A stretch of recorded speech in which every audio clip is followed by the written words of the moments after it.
unnecessary scrolling through any part of the universe. Doesn't matter if it's on Facebook or on TV, which is programmed specifically to sell you stuff. Did you know that? It's all about selling stuff. As long as it has enough shock value to get you to watch, and then the commercial comes on so you'll buy something, then they're happy. So that's not our standard of presentation or happiness.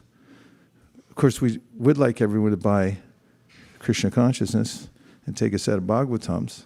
But that actually presents an important point, because anything can be used for Krishna service, even Spacebook or television or whatever it may be can be used. So it has to be transcendentalized. Otherwise, it just becomes a weight around our neck that drags us down into the water and drowns us. So we'd like to stay at least how far above the ocean of material existence? Pop quiz. How far at least should we stay above the ocean of material existence? At least how far? Above the water? Yeah, about how far above the water should we stay? Above the water, like afar Above. from the water. Above. Afar from the water. I need a metric. How far above? Yes.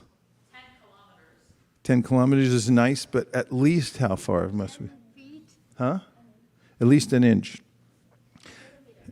Okay, a millimeter's getting a little close for comfort here. But if you're, but your point is well taken. If you're a millimeter or at least a millimeter above the water, and you can breathe, and you're not drowning. So we have to stay above the water somehow or other. It's not a good use of the human form of life just to, give in and go into the water. So it's a hard struggle in the material existence, and it's also in the beginning a hard struggle to stay above the water, but it's better to not drown. Is that a good statement? Better to not drown. So let's chant Hare Krishna and test out the mantra and see how we can connect to it. Namo Om Vishnu Padaya Krishna Preshtaya Bhutale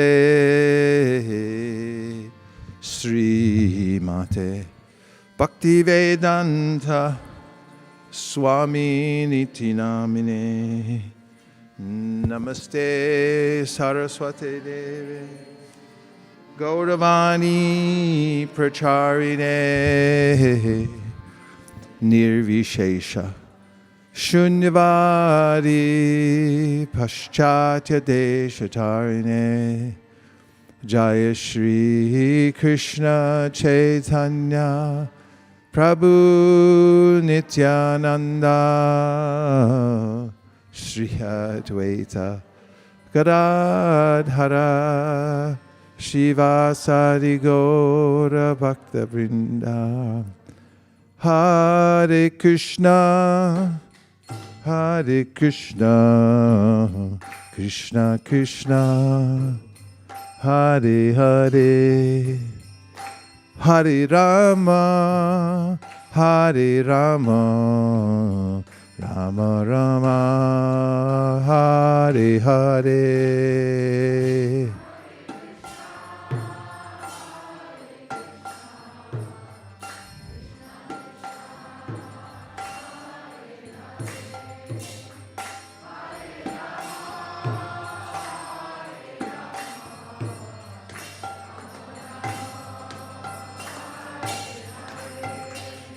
Hare Krishna, Krishna Krishna, Hare Hare, Hare Rama, Rama Rama, Hare Hare.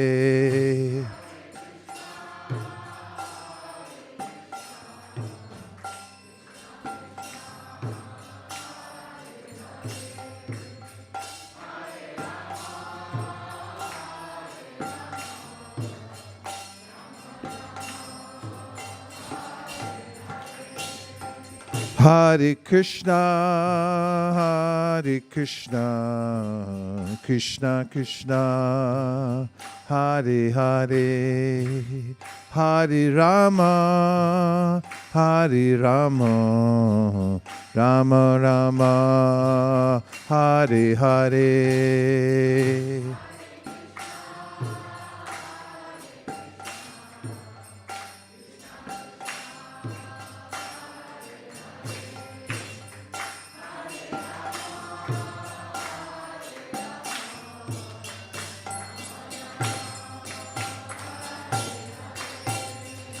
Hare Krishna,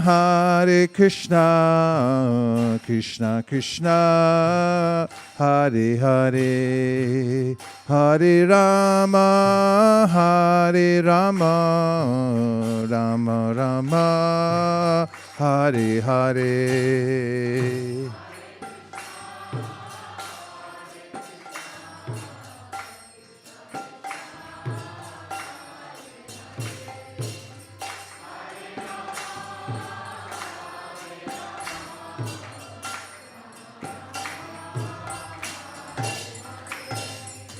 Hare Krishna,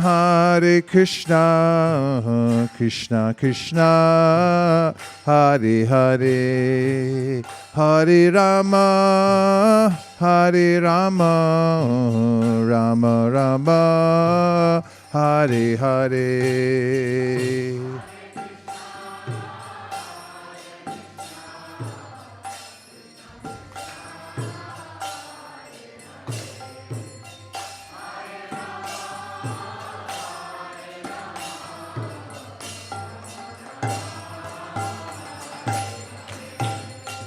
Hare Krishna, Krishna Krishna, Hare Hare, Hare Rama, Hare Rama, Rama Rama, Hare Hare.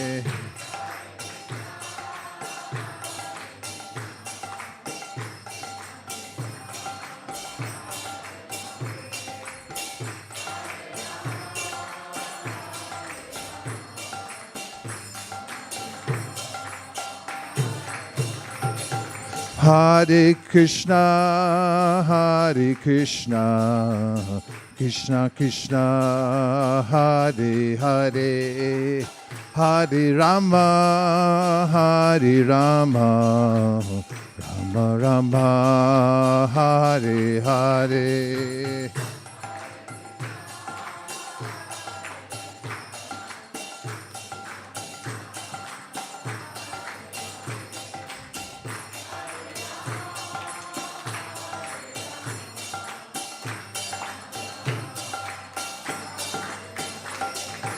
Hare Krishna, Krishna Krishna, Hare Hare, Hare Rama, Hare Rama, Rama Rama, Hare Hare.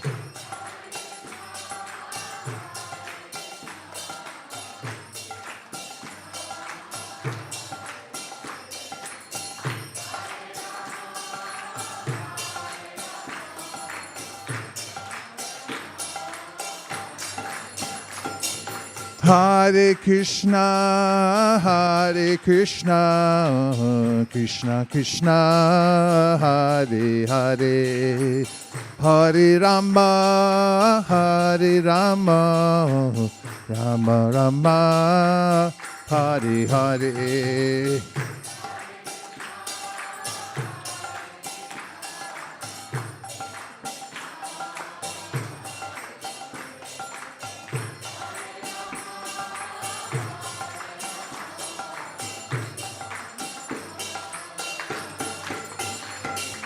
Hare Krishna, Krishna Krishna, Hare Hare, Hare Rama, Rama Rama, Hare Hare.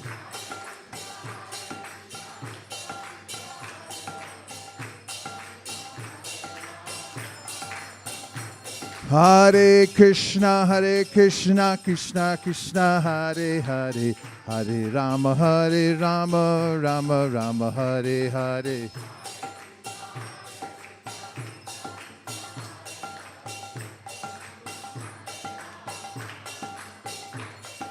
Hare Krishna, Krishna Krishna, Hare Hare, Hare Rama, Rama Rama, Hare Hare.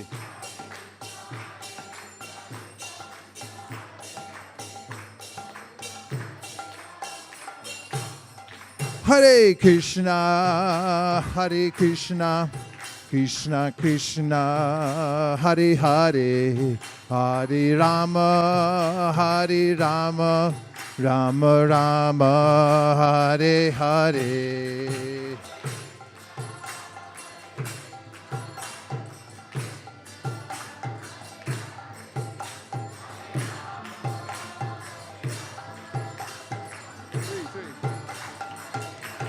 Hare Krishna,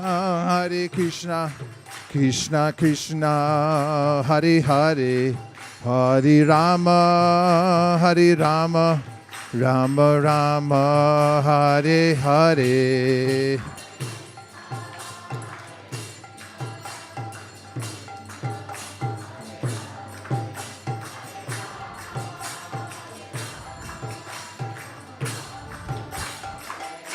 Hare Krishna, Krishna Krishna, Hare Hare, Hare Rama, Rama Rama, Hare Hare.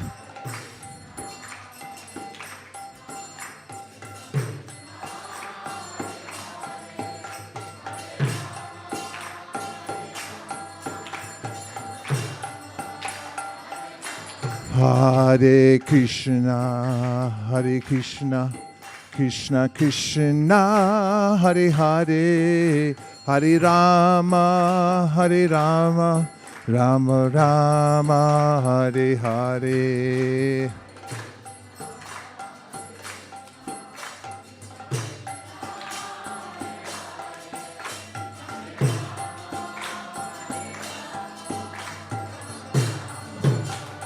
Hare Krishna, Krishna Krishna, Hare Hare, Hare Rama, Rama Rama, Hare Hare.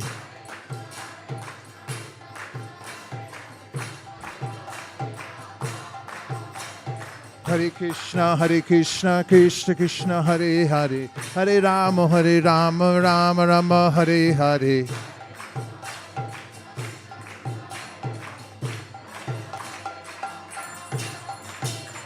Hare Krishna, Krishna Krishna, Hare Hare, Hare Rama, Rama Rama, Hare Hare.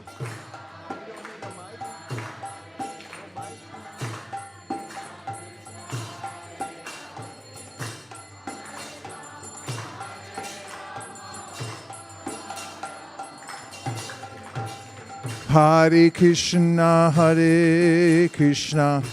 Krishna Krishna, Hare Hare, Hare Rama, Rama Rama, Hare Hare.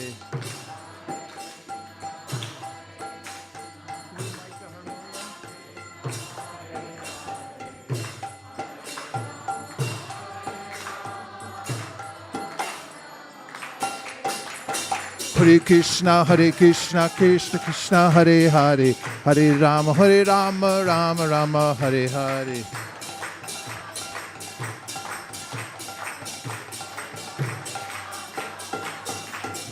Hare Krishna, Krishna Krishna, Hare Hare, Hare Rama, Rama Rama, Hare Hare.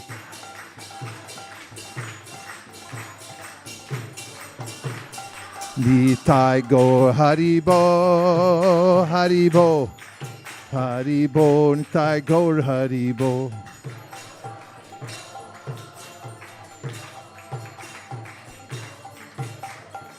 Nitai Gaur Haribo, Haribo, Haribo, Nitai Gaur Haribo.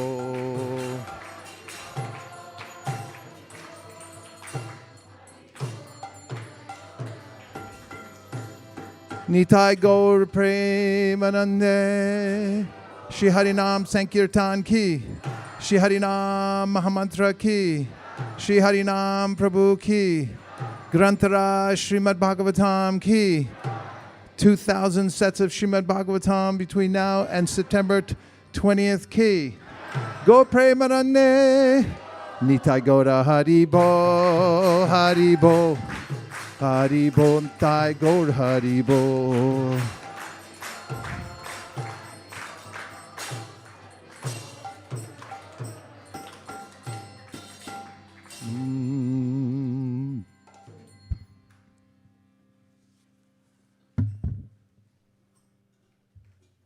Welcome again to all the guests who just arrived.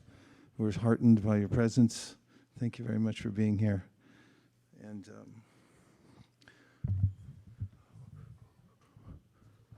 is everyone comfortable? Any suggestion? Krishna doesn't want to see you right now. We got to be really sincere and try, and maybe he'll come later. Deities are painted from time to time. And so we're going to be having their darshan through the holy name and chanting the holy name in separation from seeing the Lord today, and a sort of a reminder of how important it is to see Krishna when we can't see him, which is one of the themes of Chaitanya Mahaprabhu's teachings, is how intense it is when the devotees can't see Krishna. As it's described in the Bhagavatam, that in Krishna's hometown with his friends, if he passes behind a tree as they're out cow herding and they can't see him even for how long? I depend on you for all quantities for today. A second, okay. For a second, then they feel a pang in their heart. And Chaitanya Mahaprabhu describes how Shunyayatam Jagat Sarvam, the whole world feels like empty. Have you ever felt that way? That the world feels empty? Well, there's a very, very profound way in which Chaitanya Mahaprabhu, who's speaking for Srimati Radharani, feels that when Krishna isn't present, then the whole world, nothing else is interesting. It's a void. So this is an advanced stage of Krishna consciousness to feel separation, but we can feel separation when we don't have the transcendental vibration going on around us. We should feel a little edgy, like, where is it? Please turn it back on again. And then we start to make arrangements in our life so that we can be around that vibration, because there's a definite difference between worshiping Krishna and not worshiping Krishna, right? Who can prove it by Shastra? Shishupanishad. One result is attained by worshiping the supreme cause of all causes, and another result is attained by worshiping that which is not supreme.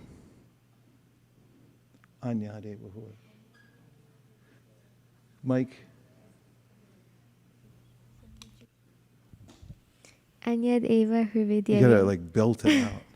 Anyad eva hurvidyaya. Anyad ahura vidyaya. Iti shuma eva. Dhiranam. Yenastab. There's another one too that's very similar.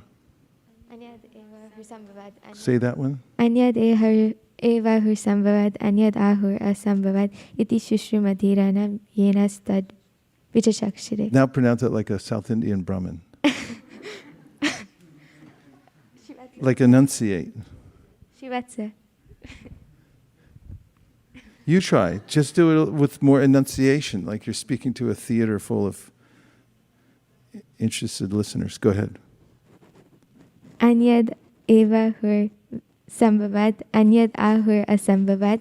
Iti shushruma dhiranam yenastad vichachakshire. Haribo.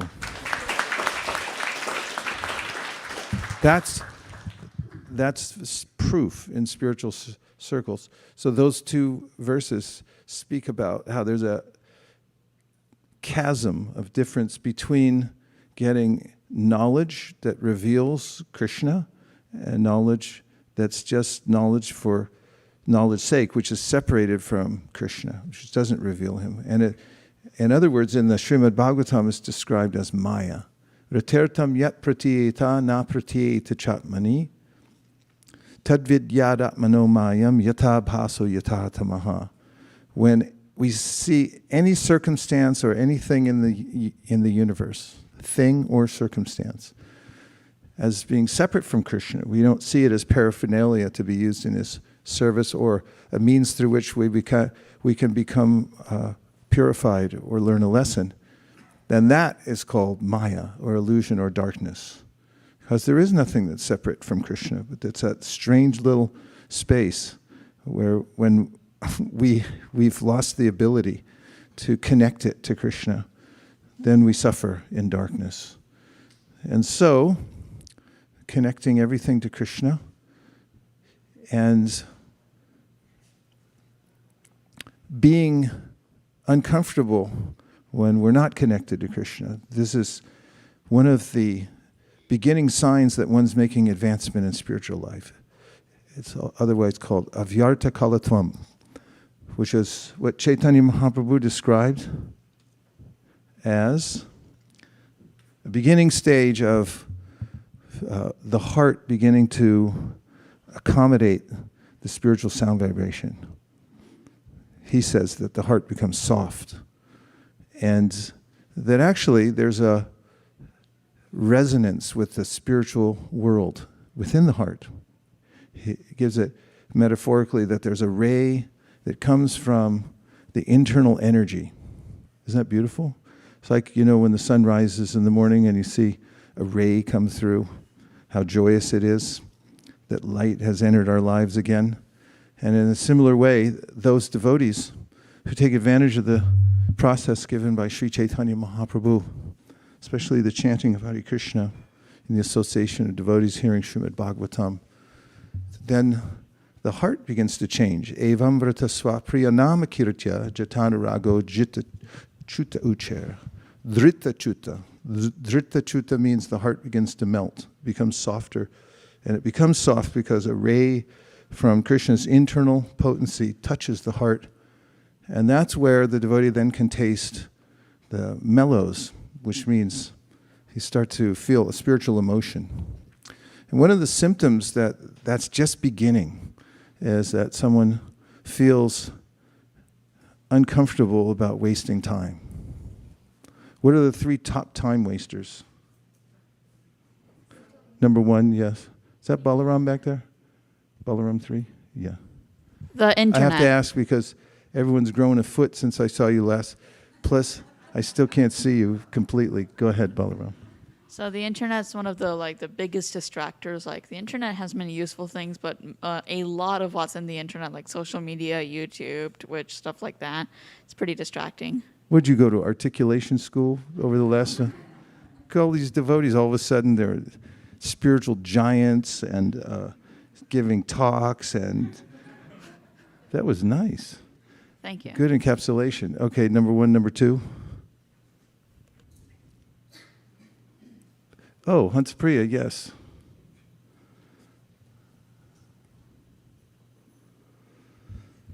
Over socializing. Okay, just socialize for the sake of it without any connection to Krishna, something like that. Not talking about service, you're not talking Krishna Katha, not exchanging realizations of course, we may be helping somebody on a very basic level to become well adjusted to a situation or a relationship or something like that. That's not outside the realm of devotional service because it's so that their life can be stable and whole so they can go on doing it. But yes. Sorry, I don't mean to hog the mic here, but I also think that not having figured out the plan or strategy of what we are doing, that's a drastic waste of time, I realized in my personal life. And it's like you don't achieve, it doesn't feel productive. And in the end, when you have concluded yourself, it's just a waste of time. So you said not making plans? Not making plans or getting organized. I say. Is a waste of time or isn't? it is. It If is- we don't do it, that You is don't a do waste that. of Okay. yeah. All right. Okay, we got more. Okay, two more, and then we'll move on. I think the third one is not following the regulated principles. That's a big waste of time. That's a big, huge category. Thank you. Very helpful, Gandharvika. I was just realizing that maybe we are not there yet, but entertaining material desires, it's just a big waste of time, sometimes even lifetimes. And Yeah, entertaining them. That's like so entertaining. You had to set up the house and invite them in and give them a place to sit. Anything else you'd like? What can I do for you? And maintaining is you maintain gardens or houses. You have to keep up repairs on them and so forth. So maintaining material desires.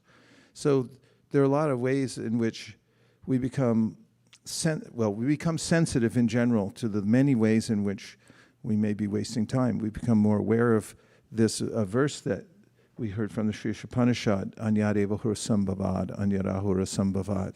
There's a big difference in the result between worshiping Krishna and worshiping that which is not Krishna, or that which we've not learned to connect to him, or taking in knowledge that's separate. So if one starts to feel a bit, what's the right word? I'm looking for a good adjective. If you're feeling uncomfortable. I already used edgy, so I didn't want to use it again. Huh? No, like irritated, kind of. Irritated and, okay, what else? The sound dies a lot quicker because of the M3s or whatever. Anxious. Okay, anxious is good. Occam's razor. You feel anxious when there's no facility for transcendental sound vibration. Start looking around. How can I get the vibration going here? In fact, I learned that phrase from a senior godbrother of mine when we were traveling in Hawaii, and then we had a full day of hearing and chanting, going on Sankirtan, came back. We have the evening program. And there was an interim after the evening artik and when we were setting up for the class, and nobody was saying anything. So he'd keep the vibration going, which is a good way to remember the simplest process for staying connected to Krishna, which is to keep the transcendental vibration going and be aware that Krishna is present within the vibration. Apana samsritim goran yam nama vivisho granan tata sadyo vimucheta yabhibheti swayam bhayam. So, in the first canto, first chapter of Srimad Bhagavatam, Shaunaka Rishi says that this is the way to contact Krishna directly, just by chanting his names. And then he's perfectly present there. So also in the practice of Krishna consciousness, hearing about Krishna from the Srimad Bhagavatam is extremely important. Because as Narada Muni put it to Srila Vyasadeva, who had gone out of his way to create a variety of literatures that would appeal to people at various levels of consciousness,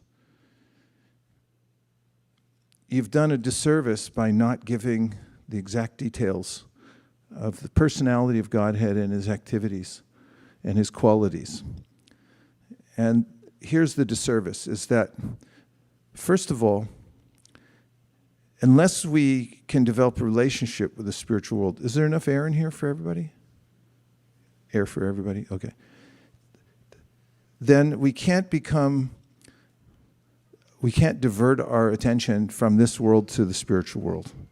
We have to have an object of love that's more appealing than any other object in this world. That's the meaning of Radha Madan Mohan, is that this material world seems to be an agreeable place. Not only that, it seems to be and is attractive. But the only reason it's attractive is because it's reflecting reality.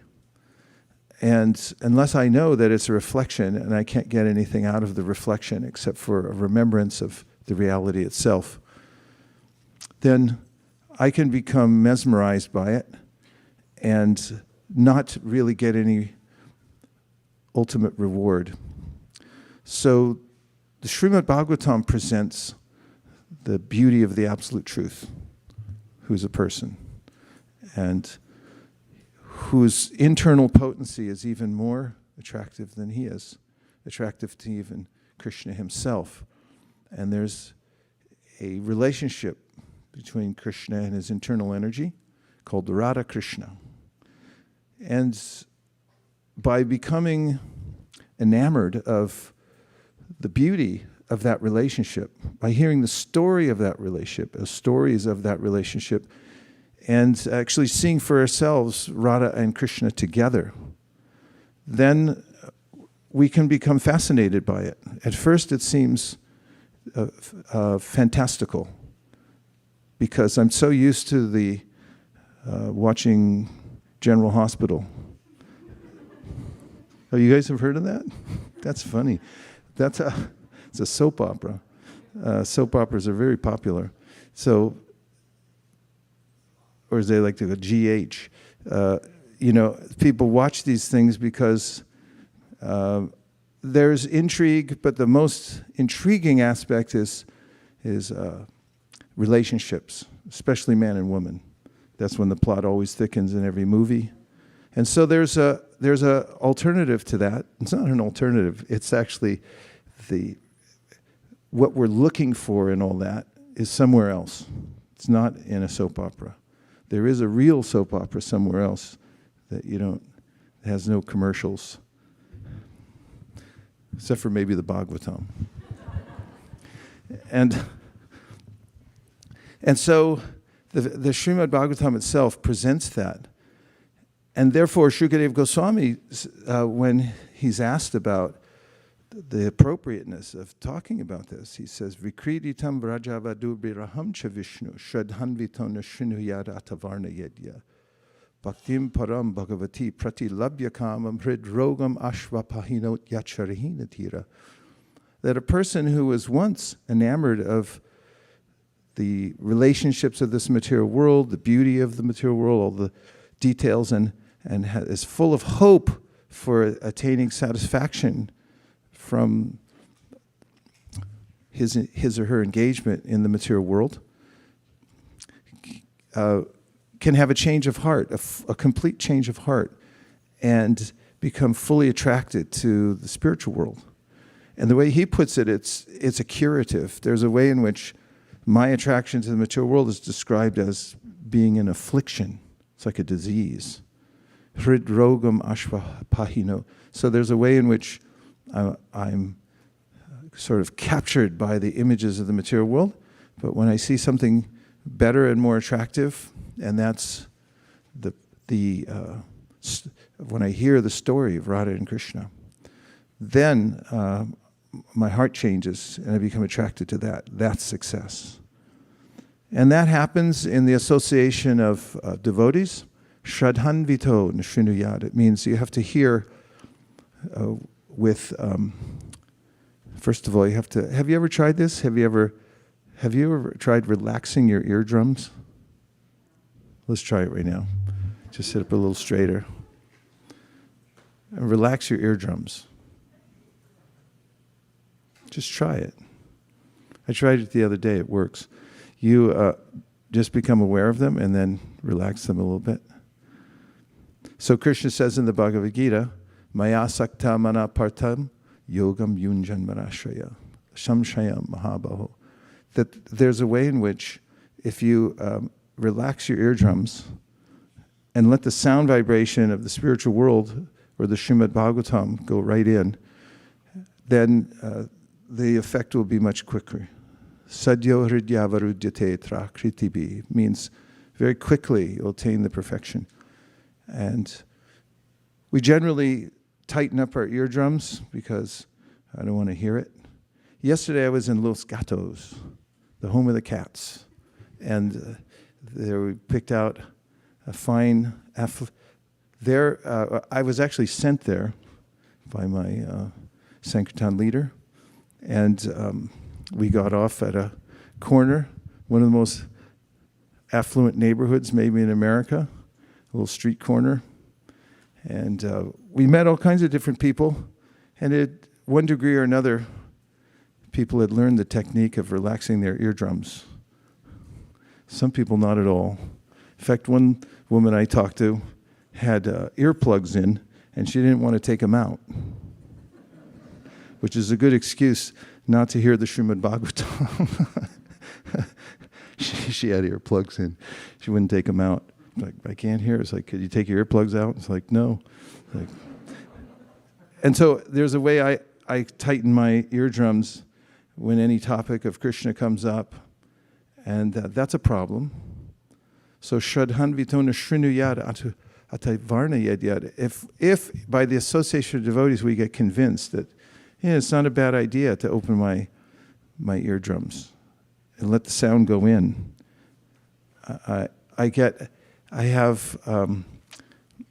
I've reasoned enough to understand that it's a good idea. It's good for me.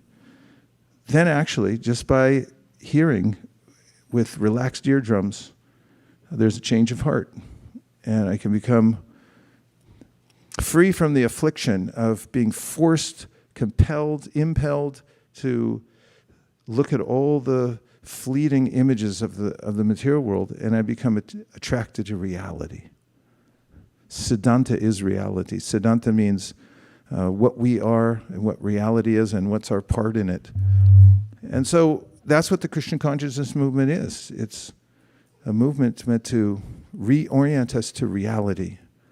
And it's done in a rather innocuous way, in the guise of having all the kinds of fun that people normally like to have but don't.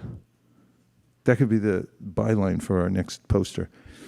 Have all the fun that you're looking for but you usually don't get. For instance, people go to musical concerts and they end up getting sick because they, like if you watch Woodstock, remember that? What was that, 1969? So that counts most of you out. You hear announcements, people took drugs and they're all,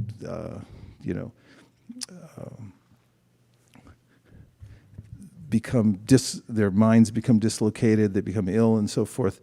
There's lower modes of nature mixed in. So what normally would be a happy time, exciting, that people become more contaminated. And then eating. People like to eat, but then they eat things that are ill-advised to eat, that cause violence to others, and it causes violence to themselves. And then they get together and they have conversations, and as Hansapriya pointed out, many of the conversations are for naught. They're just a waste of time. And so Krishna consciousness is all the kinds of things everyone normally does, only the conversations are upgraded, and the music's upgraded, and the food is definitely upgraded. Upgraded how far? Beyond the dimensions of this world. That's the trick. So then it looks like it's just people having fun. But it's also a process of self-realization all rolled into one. I hope that didn't rhyme, because that would have really sounded contrived. So that's what Chaitanya Mahaprabhu taught the world, and what Srila Prabhupada presented to the counterculture in New York, San Francisco, Montreal, Santa Fe, Mexico, then London, England, and all over the world, and the people have been taking to it. So we have an opportunity as participants in this movement that we've taken advantage of it to a large degree, because we're just discussing over the last 2 days, we were having going away parties for a couple of devotees. One is one of our champion youth who are going off to a PhD program on the East Coast, and another devotee who's retiring and temporarily moving to Florida and coming back soon. And And you're looking for him, right? Okay. And we were just appreciating how we've been whiling away our time here over the last 2.5 decades at ISV doing these things. So we have a little momentum because of working together, all of us. And I was writing down a couple of items I was remembering about how important association is.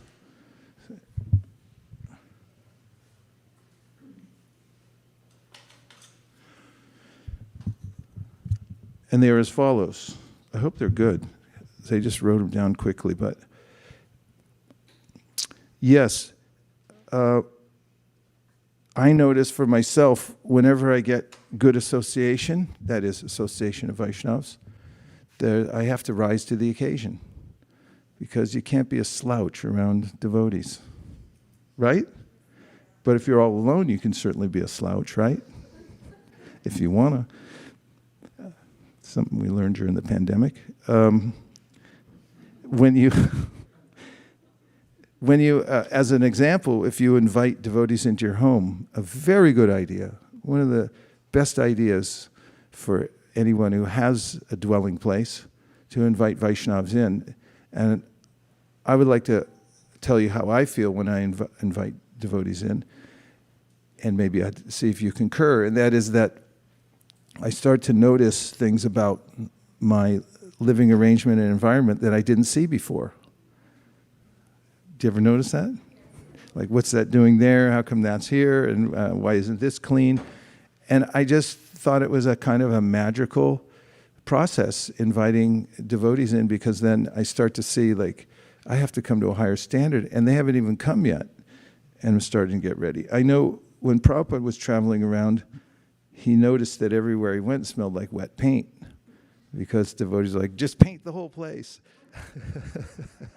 It's not good enough. You have to upgrade the walls and the floors and everything like that. I can remember in Washington, D.C., somebody even shellacked the floor, and then you couldn't even walk on it. But the point is that when we're around devotees, when we invite devotees into our space, the space that we covet and that we protect, and that sometimes where we might maintain, as you're pointing out, maintain or entertain material desires, like, okay, I can't keep them anywhere else, I keep them in here. But when devotees walk in, then you see them all through their eyes, as if they're empowering you to see them, and you improve your environment.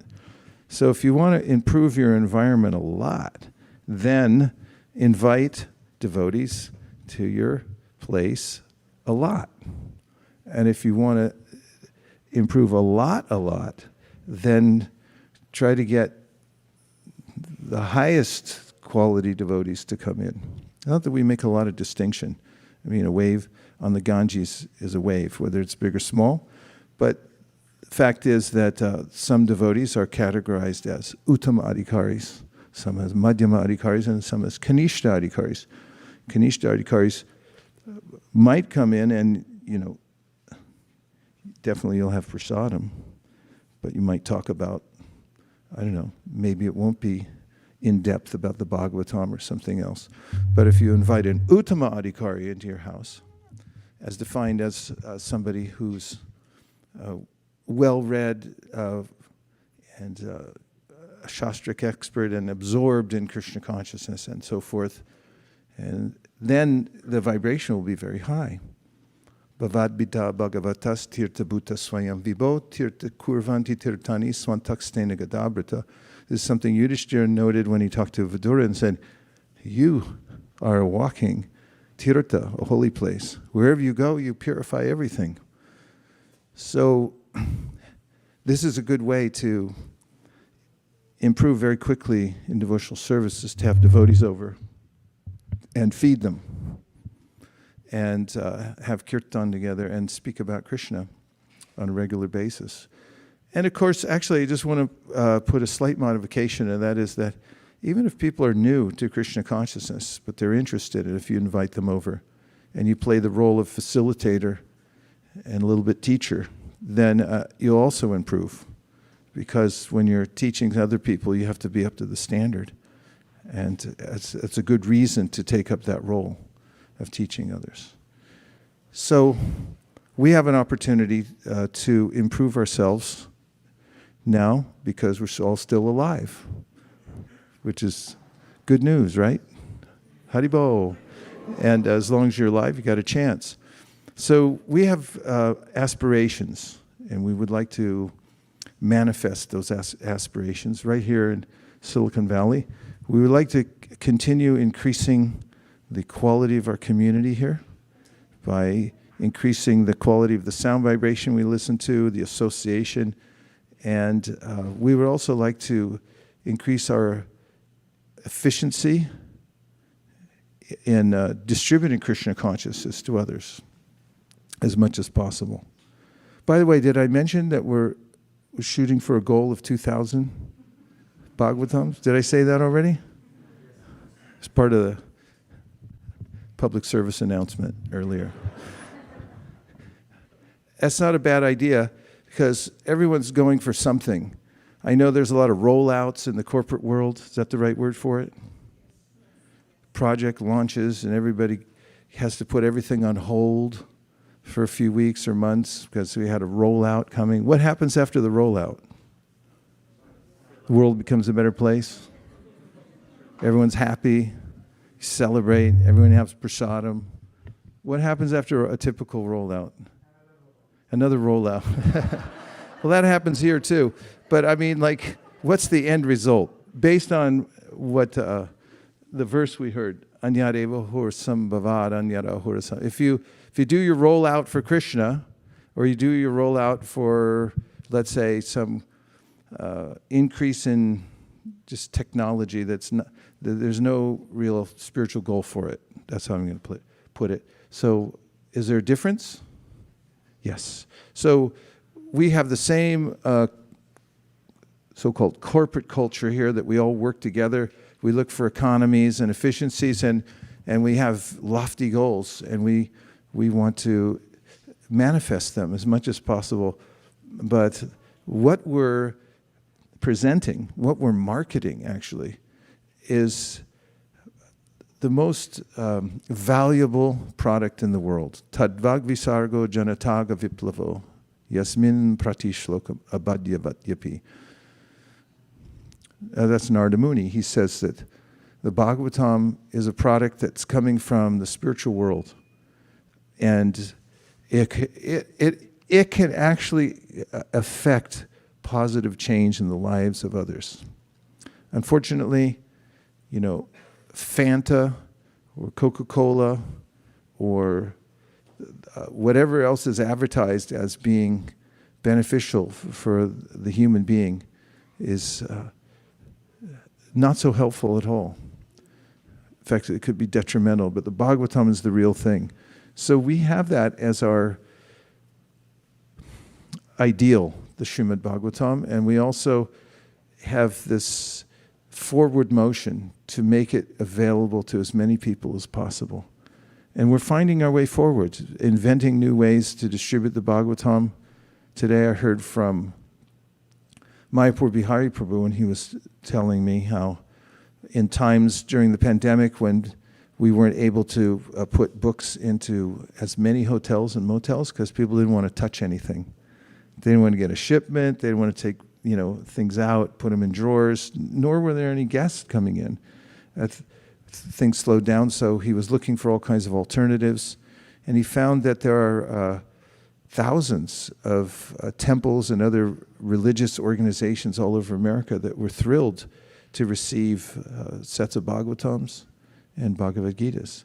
And he's going to make an amicus certificate, a certificate of friendship that we can present along with the Bhagavatam when we go to other communities and institutions and present them with the Srimad Bhagavatam so that they can put it in their library for others to take advantage of.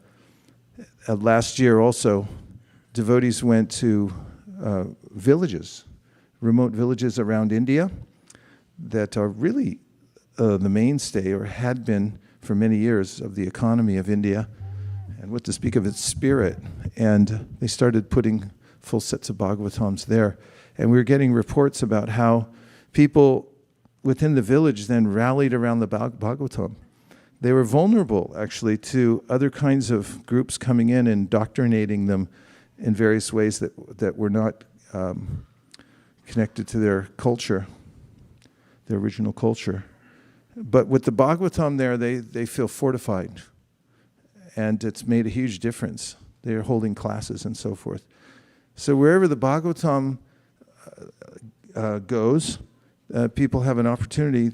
It becomes the nucleus.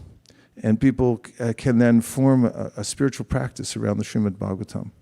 So I'm saying all this to lead up to the fact that we've been taking advantage of this Bhadra Purnima, which is the full moon day in the month of Bhadra. This year it's on September 20th in America and 21st in India. We also have a fair trade agreement with India.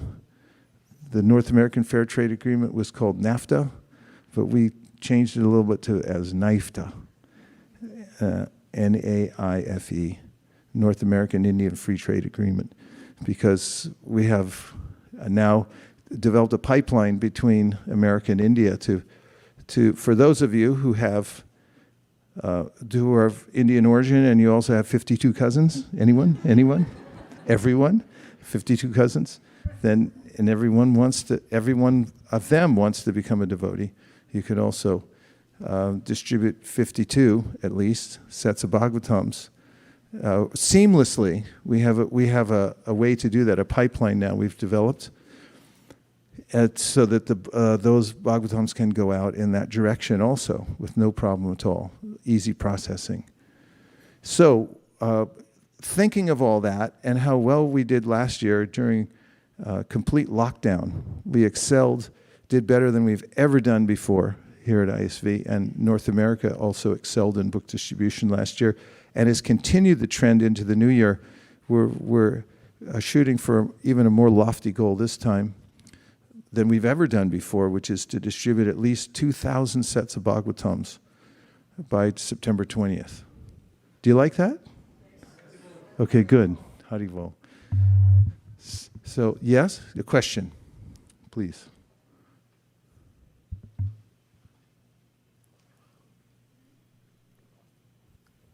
Hare Krishna Maharaj. I have a question on the chanting with separation, the mood of how do you do you said that, you have to read and you have to hear from Bhagavatam how the gopis and how the other devotees felt that separation. Even I was thinking getting that mood, is it, I'm not getting it is it because I was not a gopi and do you have to have that past connection with Krishna, because we also have the super soul inside, and even though Krishna is within us, we still don't feel that, at least I don't feel that, constant connection and the constant separation with Krishna. So how do I get that, even the mood of it? That's an important question. Thank you for asking it. It's not an intellectual exercise. And spiritual advancement comes by Krishna's mercy. When we surrender to Krishna, means that we've become even frustrated with the material world, and then, as Krishna says in the Gita, Bahunam janmanamante jnanavamam prapadyate vasudeva sarvamiti sa mahatma sudurlabha. There are people that try really hard to make it in the material world, and who doesn't? And even some great thinkers that try to think their way out of the material world. And they don't come to the point that you're describing, which is to develop a relationship with Krishna. I mean, to know him is to love him. It's spontaneous when one actually comes to know who Krishna is. As Krishna says in the Gita, Aham sarvasya pravavo matak sarvam pravartate iti matva bhajante mam bhuta bhava samanvita. There's a way in which when one even from one's intellect, understands that everything comes from Krishna. He's a source of everything. There's a natural way in which one starts to give one's attention to Krishna, because why would you give attention to anyone else if he's the source of everything and he's your best friend and so forth? So it's not something that can be intellectualized and attained by simply by our own endeavor. This is something that Brahma says when he, what is my verse? 140. Gyane prayasa mudapasya namanta eva jivanti san mukaritam bhavadiyavartam stane stita ashrutigatam tanuvan manobir ye prayaso jitta dito pyasitais trilokyam. Brahma, who's the smartest person in the universe, says that give up completely the idea of trying to understand Krishna with your intellect. And then he gives the formula, which is to stane stita, whatever position you're in now, you can stay in that position, but try to apply yourself to hearing the Srimad Bhagavatam, or hear about Krishna in the association of devotees. And worship that vibration. Relax your eardrums, let it go in. And of course, by that process, one comes to the perfectional stage. There is a beginning position. When one is entering into devotional service, we have to fortify our intelligence. And the first 9 cantos of the Srimad Bhagavatam give us the purview of every human psychological condition and show us the resultant vector of that. So that by the time we get to the 9th canto, finish the 9th canto, there's a sense of understanding the material world and the futility of trying to enjoy the material world, and a readiness to hear the 10th canto. Of course, it may take a few readings. Srila Bhaktisiddhanta Saraswati Thakur recommended reading Dhruva Maharaj 108 times, Prahlad Maharaj 108 times. And it's not that you read the 9th canto and then there's some feeling of separation naturally. But by Krishna's mercy, when we stay in a position of humbly serving the devotees and going on hearing, then gradually over time, our hearts can step by step change and become purified. And then it's quite natural when our attention is going towards Krishna, his attention starts becoming more, the attention he's giving us already becomes a lot more apparent. And the more attracted we are to him, the more attracted he is to us, being attracted to him. So you're not alone, because Devahuti says a similar thing. In the 3rd canto of the Srimad Bhagavatam, she approaches her son Kapila Dev and says, I really feel like I'm my body and my mind. It seems impossible to get out of this. I've been in this situation since the time immemorial, and I really do seem like a material entity, and how do I get out of it? And Kapila Dev said, you have to hear and serve for a long time. So we continue the process under the instruction of the acharyas, and by their mercy and by the mercy of the devotees and the holy name, then gradually we can develop actual spiritual feeling. Okay, one more question and then 2 more questions. Oh, yes. Hare Krishna. Please go ahead. So Prabhu, I was just thinking this morning how, along the same lines Mataji asked, Kunti prays that, give me troubles. So she is taking that as one way to remember Krishna. But living in this material world, sometimes it feels like when troubles come, we go to Krishna. But is this whatever you said is like by reading Bhagavatam, we develop genuine desire and then do Krishna consciousness? Is that the right way for a common man? Because it doesn't seem like what Kunti says is is for everybody, because trouble after trouble, you go to Krishna like that. So how do we understand the stage beyond what Kunti is saying that's practical for everybody? Well, first of all, we might analyze what Kunti Devi is saying to be really clear about it.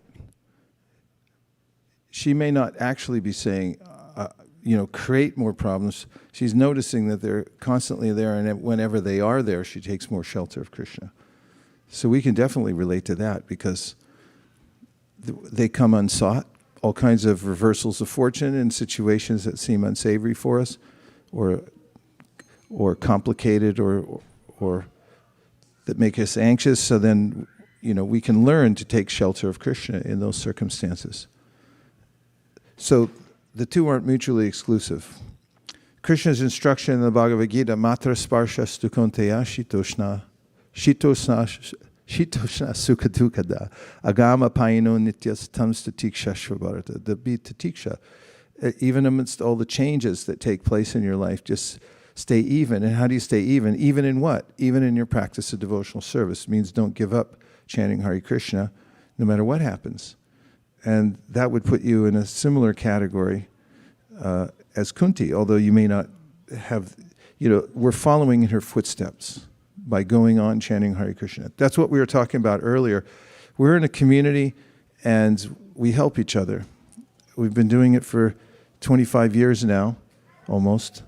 And there's a way in which it seems like to each person who's involved that he or she personally feels I'm doing it imperfectly.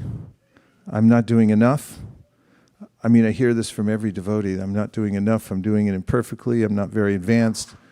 Despite that fact, because we have the protection of the community and our acharyas who are giving us guidelines to follow, we go on. And 5 years goes by, 10 years, 20 years, 25 years, a whole lifetime, and you end up in the association of devotees and making a success of your life. So if you're properly situated and you do the best you can, you needn't worry. Masuchaha, Krishna says, just surrender to me and don't worry about it. That includes, it doesn't just mean, it means on all levels. You needn't worry about it, because Krishna knows what we want. And Prabhupada mentions in the Bhagavatam 1.2.17 purport that he wants us to come back to the Godhead more than we can desire. Imagine that. Okay, please, and welcome back. Pass the mic.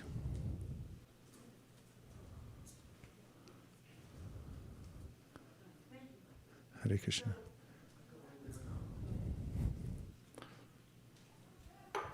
Hare Krishna? Thank you.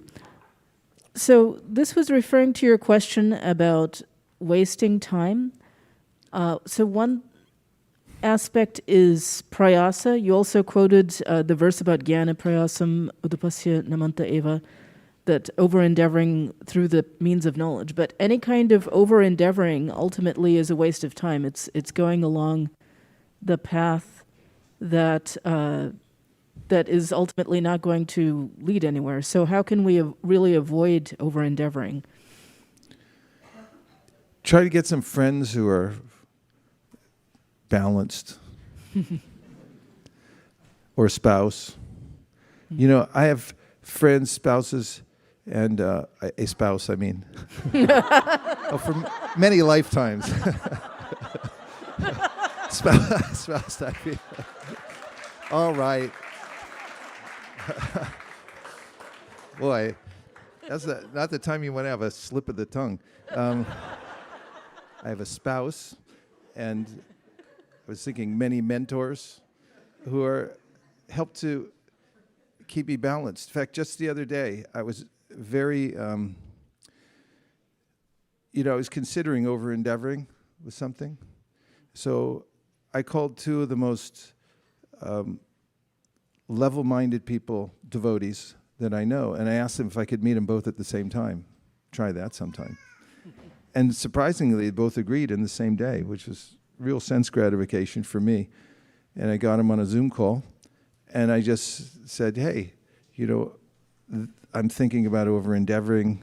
Of course, that's a kind of funny way of putting it, but I was, I'm in anxiety about this and that, and here it is. What should I do with it? And I just listened to them for about 10 minutes, and I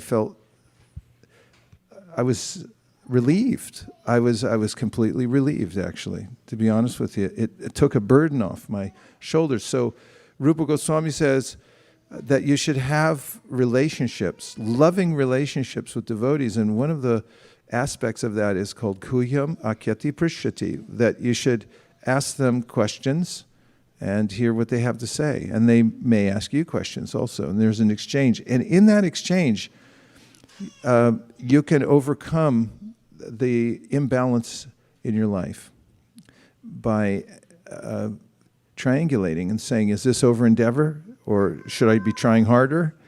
And if you get good advice, I mean, that's the mainstay of devotional service, really. When Raghunath Das Goswami came to meet Sri Chaitanya Mahaprabhu, he said, I'm surrendering to you, I want some instruction. And Chaitanya Mahaprabhu took his hand and put it in the hand of Swarup Damodar and said, here you go. He'll take care of you. You work under him now. And of course, there's a lot of esoteric reasons for that. But one of them just is that if we're able to take shelter of good guidance in devotional service, where Gaudiya Vaishnavism, a future kirtan leader, ISV, try to hit the money note. Then it's a panacea. A good association is the panacea. Satam prasangam amavirya sambido bhavanti hrit karanasayana kata means by Kapila Dev that if you get in the association of satam, of advanced devotees, means they're truly engaged in devotional service. That means their intention is, I want pure devotional service, nothing else. No matter what, despite what their external circumstances are at the time, apichet sudaracharo, then from that association, one can step by step make the advancement in devotional service and actually come to the highest stage. At least that's my experience. So we have to always be looking at our situation and questioning it. Am I doing okay? Is this right now? And that's why we always have to have good guidance and never assume. As I said the other morning, not that it's very nice to quote oneself. Hey, I said the other day, so I'm going to quote myself. But it was something that occurred to me, which is that we should always be asking, I should always be asking why I'm doing something. Why am I doing this? Why am I doing that?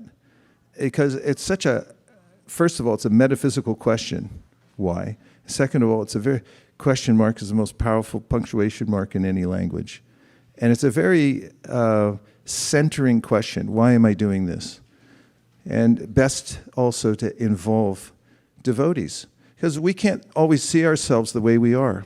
We normally don't, but if you get others. In fact, we had this experience the last couple days with hearing about devotees who are in our midst and have been in our midst from various others.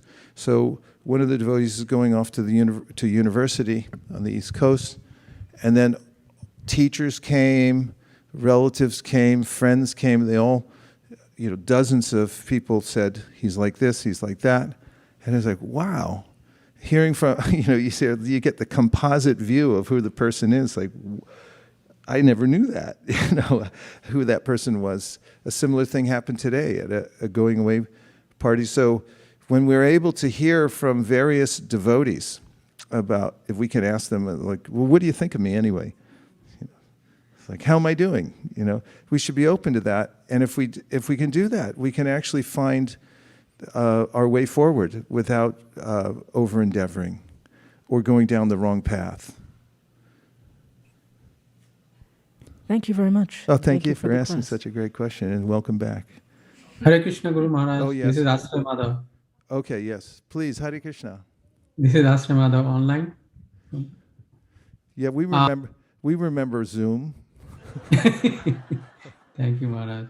So we have two questions online came from Facebook. I'll just read out to them. Is that fine?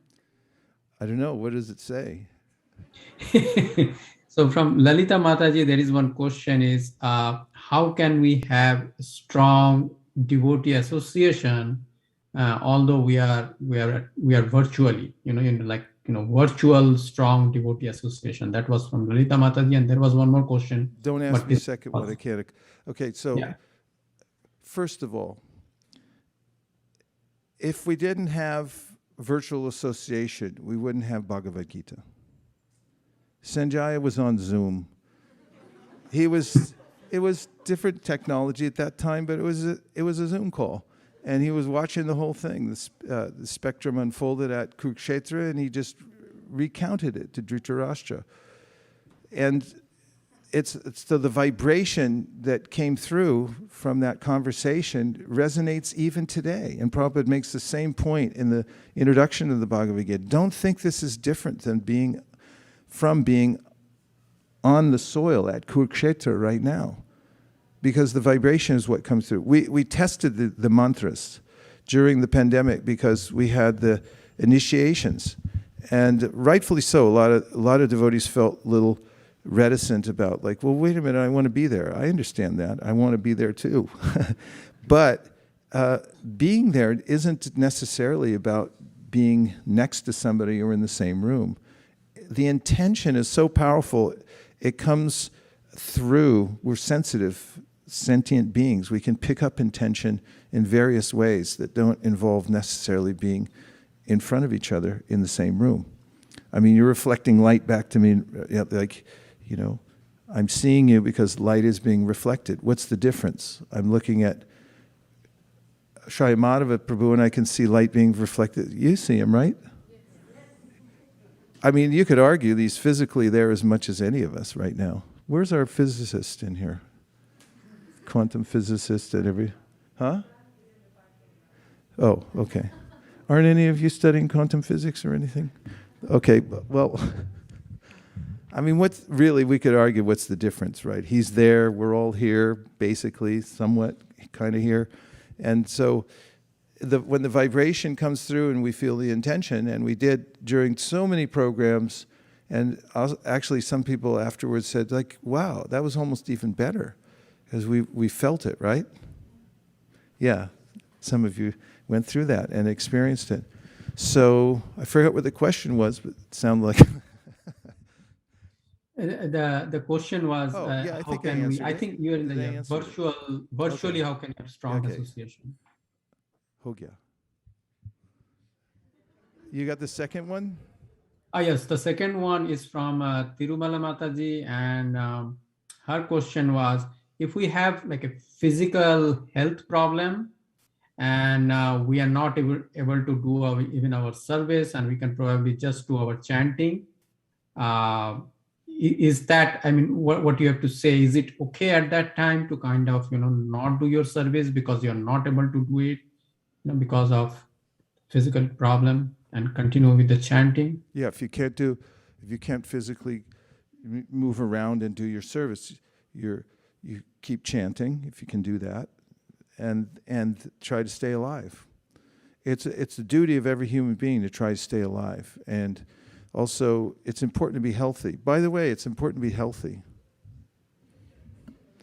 Try to be healthy. That includes diet and exercise, and taking necessary precautions to protect oneself. Safety belts. I'm not going to say the V word, but the whole thing comes together in a composite that is a lot of hard work.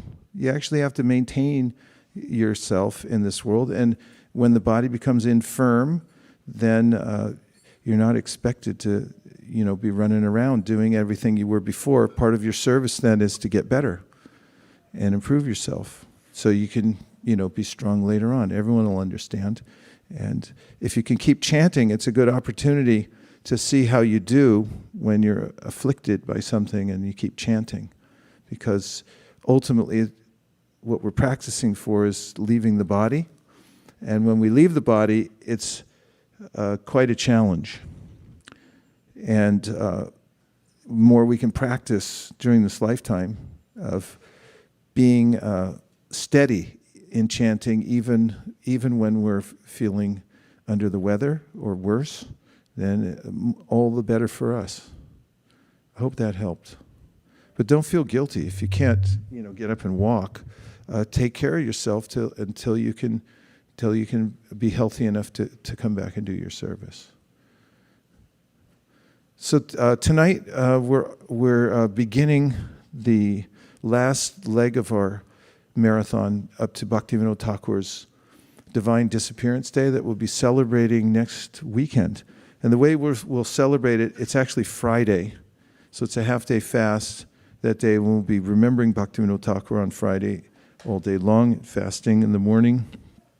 And then we'll continue. It's going to be a Bhaktivinoda Thakur weekend, actually, that we'll be having programs on Saturday morning dedicated to Bhaktivinoda Thakur. In fact, I think on Saturday morning there's we'll be doing the class here live in the temple, Krishna willing, and there'll be a simultaneous live broadcast. I think it's the GBC SPT or whatever it is.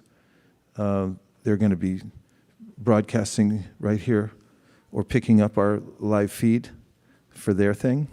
So we'll be talking about Bhaktivinoda Thakur on Saturday morning, and our offering to Bhaktivinoda Thakur is next Sunday.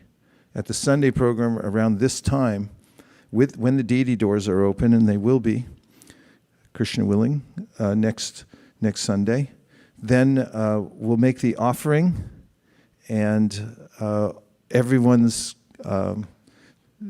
the results of everyone's combined distribution of Bhagavatam sets and other books will be included in that offering to Srila Prabhupada and Srila Bhaktivinoda Thakur. So we're in the last leg of it, and we have opportunity for anybody who wants to be involved in sponsoring sets of Bhagavatams. Am I speaking correctly? Yes, sponsoring sets of Srimad Bhagavatam. And when you sponsor one set of Srimad Bhagavatam, then we have a pipeline through which they immediately go out to various people, entities, communities, organizations that are hankering for the Bhagavatam. And then we have a placement ceremony in their homes or in the institution, so the Bhagavatam goes and gets established there. And so in this way, we're spreading the culture of Bhagavatam. Malini, do you have anything else you want to say about it? SKP couldn't be here tonight because he felt a little bit tired and under the weather.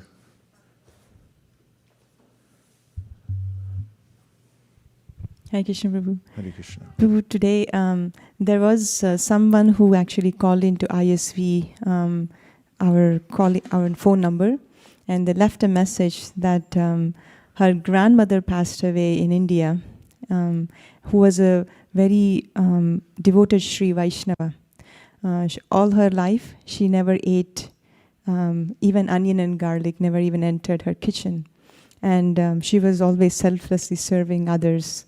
And her children were all attached, very attached to her. And her grandchild, she's here in Livermore, she said that because of her life was so glorious, because she just passed away, she wants to have some devotee in ISKCON only to come and to chant to do a Bhagavat Saptaha in her home in Chennai. And she was mentioning that how of all the books that she heard, that she recited, she said the Bhagavatam was the most sweetest of all. And she said that she hears Bhagavatam a lot from Amarendra Prabhu and others. She's not connected to ISKCON, by the way, but she just appreciates everybody reciting Bhagavatam or giving classes on Bhagavatam. So I asked her a question, so have you read Bhagavatam yourself? And then she said, no, I haven't read it. So I asked her, do you have a set of Bhagavatam? And she said, I never knew there was a full set of Bhagavatam available. And I was just thinking how the sound vibration of Srimad Bhagavatam, we are fortunate that it exists, but unless we preserve and have a set in our home, It's very much possible that soon it might become extinct or something. But if we have the books with us, then we can actually send that vibration to next generation. How she appreciated her grandmother.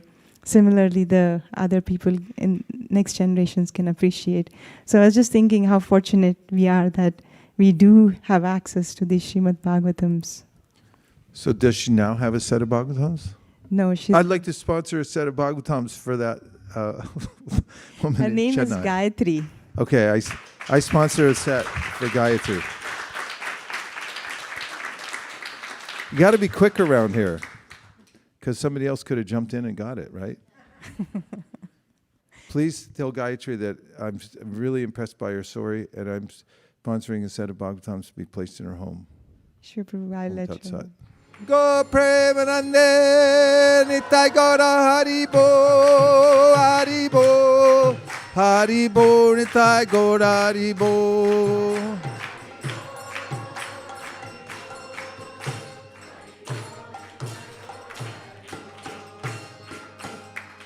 Please come take prasadam. Haribo. Vanchakalpadrubhascha kripasinabhevacha patitanam pavanibhyo vaishnavebhyo namo namaha.